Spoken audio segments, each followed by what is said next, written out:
আসসালামু আলাইকুম, সবাই কেমন আছেন? আলহামদুলিল্লাহ আমিও ভালো আছি। তো আজকে আমরা আমাদের বাড়ির পাশে মেলা হচ্ছে, এখানে চলে আসলাম।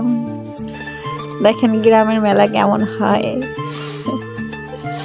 অনেক ভালো লাগে। অনেক রকমের মানুষ আসে এখানে, আবার হালিম বিক্রি করতেছে, এদিকে চটপটি।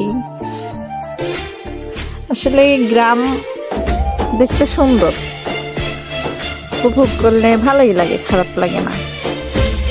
দেখেন কত রকমের দোকান বসছে, কত রকমের মানুষ। তো আমাকে কেমন লাগছে অবশ্যই কমেন্ট করে জানাবেন। আর আমার ভিডিওটাকে কোথা থেকে দেখছেন অবশ্যই মেসেজ করে জানাবেন। দেখেন হালিমের ললিগুলা, মানে পায়াগুলা কিভাবে সাজায় রাখছে। আমি এরকম আগে কখনো দেখি নাই, আজকে ফার্স্ট দেখছি। তারপরে এখানে মাথার ফুল বিক্রি করতেছে। তো ক্যামেরা অতটা সুন্দর না, এজন্য ভালো করে ভিডিও করতে পারিনি।